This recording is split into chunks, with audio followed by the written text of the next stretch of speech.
നാളത്തെ പരീക്ഷയിൽ എന്തായാലും നിങ്ങൾ കാണാൻ പോകുന്നൊരു ചോദ്യമാണ്. ഇതുപോലത്തെ ഒരു ഡിവൈസ് ഇരുന്നിട്ട് അതിലെ പാർട്സ് മാർക്ക് ചെയ്യാൻ വേണ്ടി അല്ലെ ലേബിൾ ചെയ്യാൻ വേണ്ടി പറയും. ഉറപ്പായിട്ട് 3 മാർക്കിന് ചോദിക്കും. ഒന്നെങ്കിൽ ഇവനെ ചോദിക്കും, അല്ലെങ്കിൽ ഇവനെ ചോദിക്കും, അല്ലെങ്കിൽ ഇവനെ ചോദിക്കും. 3 ആൾക്കാരേ ഉള്ളൂ. അത് 3 അങ്ങോട്ട് പഠിച്ചു കഴിഞ്ഞാൽ പിന്നെ പണി എളുപ്പമല്ലേ. ഒരു 5 മിനിറ്റ് കൊണ്ട് വേഗം പഠിച്ചാൽ മക്കളെ. ഇത് ആരാണെന്ന് ചോദിച്ചാൽ എന്ത് പറയും?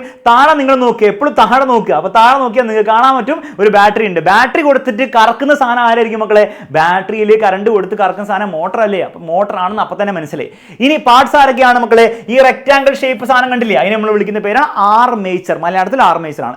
ഇതാരാണ് മക്കളെ? ഇവനും അവനും പെർമനന്റ് മാഗ്നറ്റ്സ്. ഇതാരാണ് മക്കളെ? ഈ റിങ്ങും കൂടി ചേർന്നിട്ട് സ്പ്ലിറ്റ് റിങ്സ് ഓർത്ത് വെക്കുക, സ്പ്ലിറ്റ് റിങ്സ്.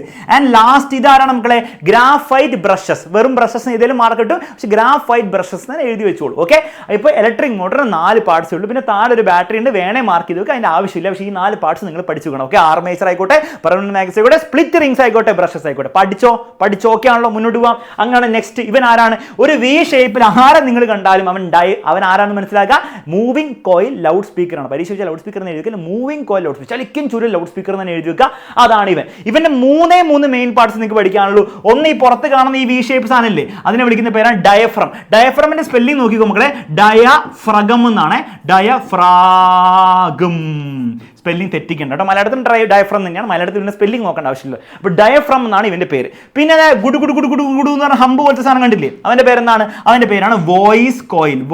മലയാളത്തിലും വോയിസ് കോയിൽ തന്നെ കേട്ടോ, വോയിസ് കോയിൽ. ഓർത്ത് വെച്ചോ, വളരെ ഇമ്പോർട്ടൻ്റ് ആണ്. മൂന്നാമത്തെ ആൻഡ് ഫൈനൽ പാർട്ടാണ് ഈ സാധനം. അത് ഫീൽഡ് മാഗ്നറ്റ്സ്. എന്താണ് മക്കളെ? Field magnets. ഈ സാധനം ആയിക്കോട്ടെ, ഫീൽഡ് മാഗ്നറ്റ്സ്, ഫീൽഡ് കാന്തങ്ങൾ.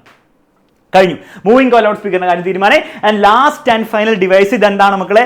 ഇത് നിങ്ങൾ ചെയ്യേണ്ടത് ഇത്രയേ ഉള്ളൂ. താഴെ നോക്കുക, എപ്പോഴും താഴെ നോക്കുക. ഇവിടെ ഇതെന്താ സാധനം? ഗാൽവനോമീറ്റർ. എന്തിനാ ഗാൽവനോമീറ്റർ ഉപയോഗിക്കുന്നത്? കറണ്ട് ഉണ്ടോ എന്ന് ഡിറ്റക്ട് ചെയ്യാൻ വേണ്ടിയിട്ട്.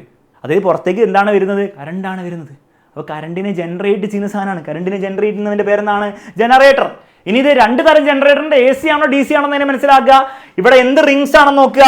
2 ഫുൾ റിങ്സ് ഉണ്ട്, ഒരു റിങ് 2 ഫുൾ റിങ്സ് ഉണ്ട്. അതിനെ വിളിക്കുന്ന പേരാണ് സ്ലിപ്പ് റിങ്സ്. എന്താണ് മക്കളെ വിളിക്കുക? Slip rings. മോട്ടറിലെ റിങ്സ് അല്ല, ഇത് മോട്ടറിലെ സ്പ്ലിറ്റ് റിങ്സ് ആയിരുന്നു. പകുതിയുള്ള റിങ്സ് ആയിരുന്നു. ഇത് സ്പ്ലിറ്റ് റിങ്സ്, ഇത് സ്ലിപ്പ് റിങ്സ്. സ്ലിപ്പ് റിങ്സ് ആണ്. This is AC generator. AC ജനറേറ്ററിന്റെ പാർട്സ് മോട്ടറിന്റെ സെയിം പാർട്സ് തന്നെയാണ്. Armature, permanent magnets, slip rings, അത് വ്യത്യാസമുണ്ട്. പിന്നെ ബ്രഷസ്. പുറത്ത് ബാറ്ററി ഒന്നും ഉണ്ടാവില്ല, പുറത്ത് ഗാൽവനോമീറ്ററോ ബൾബോ എന്തുപോലും ഉണ്ടാവുള്ളൂ. ക്ലിയർ ആണല്ലോ മക്കളെ? ഇതേ AC ജനറേറ്ററിനെ DC ആക്കണമെങ്കിൽ എന്തായിരിക്കും? പരീക്ഷ നാളെ എന്താണ്? ഇതേ AC ജനറേറ്ററിന് മുകളിൽ ഇങ്ങനത്തെ സ്പ്ലിറ്റ് റിങ്സ് വെച്ച് കണ്ടാൽ നിങ്ങൾ മനസ്സിലാക്കണം അത് DC ജനറേറ്റർ ആണ്. അപ്പോൾ AC ജനറേറ്റർ DC ജനറേറ്ററൊക്കെ ഈ സ്ലിപ്പ് റിങ്സിനെ എടുത്ത് കളയുക. സ്പ്ലിറ്റ് റിങ്സ്, മോട്ടറിലെ സ്പ്ലിറ്റ് റിങ്സ് വെച്ച് മാറ്റുക. അത് DC ജനറേറ്ററായി. ക്ലിയർ ആണല്ലോ? ഇതിലേതെങ്കിലും ഒരു ചോദ്യം, ഐഡിയലി 2 ചോദ്യങ്ങൾ നാളത്തെ പരീക്ഷയിൽ ഒരു 5 മാർക്ക് എക്സാമിനറുടെ കുട്ടികൾ ഉറപ്പാക്കി എന്ന് വിചാരിക്കുന്നു. ഇതുപോലത്തെ വീഡിയോ നിങ്ങൾക്ക് ഇനിയും വേണമെങ്കിൽ തീർച്ചയായും കമന്റ് ബോക്സിൽ അറിയിക്കുക. വൈകുന്നേരത്തെ ലൈവിൽ മിസ് ചെയ്യരുത്. കാരണം കൂടുതൽ ചോദ്യങ്ങൾ അവിടെ ചെയ്യുക. ഫുൾ A+ നിങ്ങൾക്ക് ഉറപ്പാക്കണമെങ്കിൽ വൈകുന്നേരത്തെ ലൈവിൽ നിങ്ങൾ വന്നിരിക്കണം. പിന്നെ ഈ വീഡിയോ യൂസ്ഫുൾ ആയിരിക്കും. നിങ്ങളുടെ ഫ്രണ്ട്സിന് എന്തായാലും നിങ്ങൾ ഷെയർ ചെയ്യണം. പെട്ടെന്ന് പഠിക്കുന്നവർക്കും അതുപോലെ തന്നെ ഒന്നും പഠിക്കാത്തവർക്കും ഇത് എക്സ്ട്രീംലി യൂസ്ഫുൾ ആയിരിക്കും. അപ്പോൾ തീർച്ചയായിട്ടും നിങ്ങൾ ഷെയർ ചെയ്ത് കൊടുക്കുക. വൈകുന്നേരത്തെ ലൈവിൽ നമ്മൾ കാണും, അടിച്ചു പൊളിക്കും നമ്മൾ. ഓക്കെ, അത്രേ ഉള്ളൂ.